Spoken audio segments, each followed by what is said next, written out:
America का तो खोज भी नहीं हुआ था तब तक। 400 साल पहले दुनिया में कोई जानता नहीं था कि अमेरिका नाम का कौन सा देश है।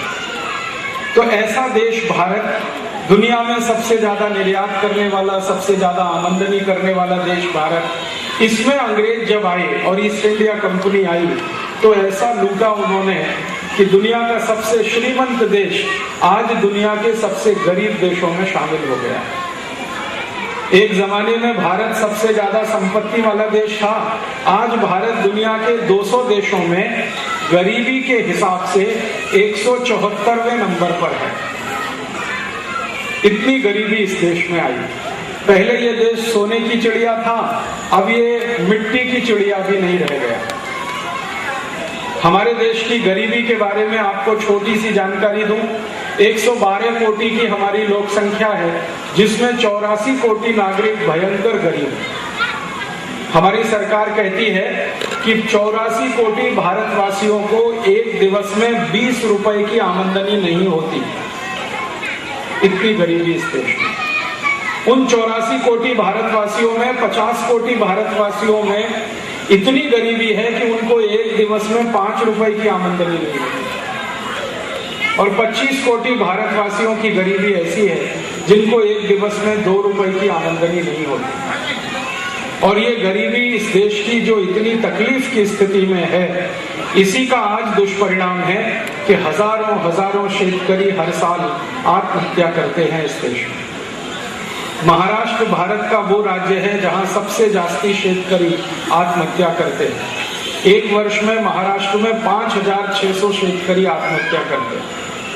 महाराष्ट्र का पड़ोसी राज्य है कर्नाटक, जहां 4500 शेतकरी दर वर्ष आत्महत्या करते हैं। और भारत में 35 राज्य हैं जिनमें एक साल में 56,000 शेतकरी आत्महत्या कर लेते हैं। गरीबी इतनी बढ़ रही है।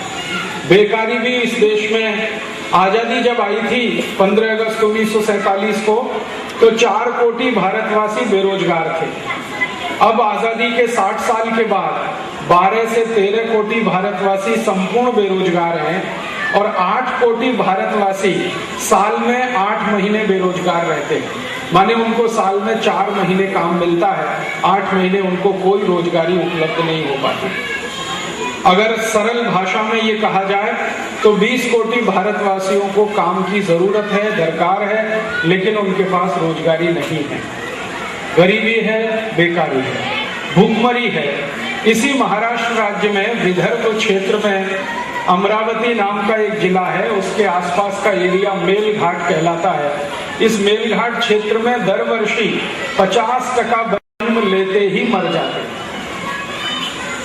और इसलिए मर जाते हैं कि उनकी आई दूध पिलाने की स्थिति में नहीं होती, क्योंकि आई को दूध नहीं बनता, क्योंकि आई को खाने को नहीं मिलता। ऐसा महाराष्ट्र राज्य का मेलघाट एरिया है। भारत सरकार के मंत्री हैं जिनका नाम है स्वास्थ्य कल्याण और परिवार राज्य मंत्री। उनका ये कहना है कि भारत में जितने बच्चे हर साल पैदा होते हैं, उनमें से 25 से 30% बच्चे वजन में बहुत कम होने के कारण पैदा होने के तीसरे महीने तक मर जाते हैं। और हमारे ही सरकार के स्वास्थ्य मंत्री का कहना है कि इन बच्चों को पैदा करने वाली जो आई है, 35 से 40% आई बच्चों को जन्म देने के पहले या जन्म देते ही मर जाते हैं, क्योंकि आई के शरीर में इतनी ताकत नहीं होती है कि वो प्रसव पीड़ा को बर्दाश्त कर सके, क्योंकि खाने को नहीं मिलता है भरपूर। इस भारत देश में आजादी के 60 साल हो गए हैं, 50% लोगों को अभी भी शिक्षा नहीं मिल पाई है, साक्षरता नहीं हो पाई। 50% लोग अभी भी बिना शिक्षा के हैं। और करोड़ों विद्यार्थी हैं जिनके पास फीस नहीं होने के कारण वो स्कूल नहीं जा सकते हैं, विद्यालय में एडमिशन नहीं ले पाते। भारत में 7,32,000 गांव हैं, इनमें से 4 लाख गांव में बीज नहीं है, इलेक्ट्रिक करंट नहीं। मेरा जन्म स्थान उत्तर प्रदेश में अलीगढ़ जिले में है। मेरे गांव में आजादी के 60 साल के बाद भी इलेक्ट्रिक करंट नहीं है। मेरा जन्म जिस गांव में हुआ है वहां बिजली नहीं है, करंट नहीं है। पूरा जीवन मैंने विद्यार्थी जीवन केरोसिन लैंप में पढ़ाई करके बिताया। केरोसिन लैंप में पढ़ाई करके मैं इंजीनियरिंग में IIT कानपुर में गया और वहां से एमटेक करके निकला। मेरे जैसे भारत में 4 लाख गांव हैं जहां बिजली नहीं है, करंट नहीं है, और जिन गांव में करंट है वहां दिवस में 14 तास करंट नहीं है, सिर्फ 10 तास। महाराष्ट्र इसका सारे देश में जीता जागता उदाहरण है। 10 घंटे से ज्यादा करंट नहीं आता गांव में। ऐसा हाल हमारे देश में बना हुआ है।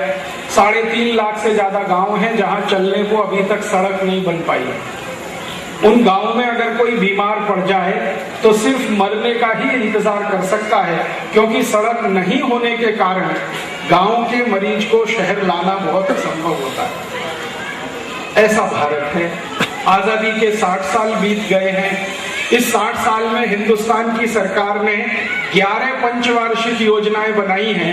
एक पंचवार्षिक योजना में 10 लाख कोटि का खर्च होता है। 11 पंचवार्षिक योजनाओं में 110 लाख कोटि रुपए खर्च हो चुका है। फिर भी गरीबी मिटती नहीं है, बेकारी मिटती नहीं है, भुखमरी मिटती नहीं। मैंने एक बार गणित का हिसाब निकाला था कि 110 लाख कोटि रुपए जो सरकार ने अभी तक खर्च किया है पंचवार्षिक योजना में, एक क्षण के लिए आप कल्पना करिए कि भारत में सरकार नहीं होती। थोड़ी देर के लिए कल्पना करिए, पुढ़ारी नहीं होते, सरकार नहीं होती, राजकीय पक्ष नहीं होते, और 110 लाख कोटि रुपए देश के विकास पर खर्च किया जाता तो हिंदुस्तान का एक एक गरीब आदमी लखपति हो जाता।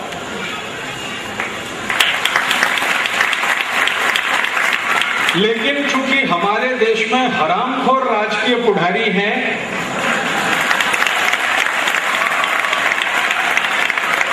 और इन राजकीय पुढ़ारियों की हरामखोरी के बारे में आप सब जानते हैं, मुझे कहने की जरूरत नहीं है।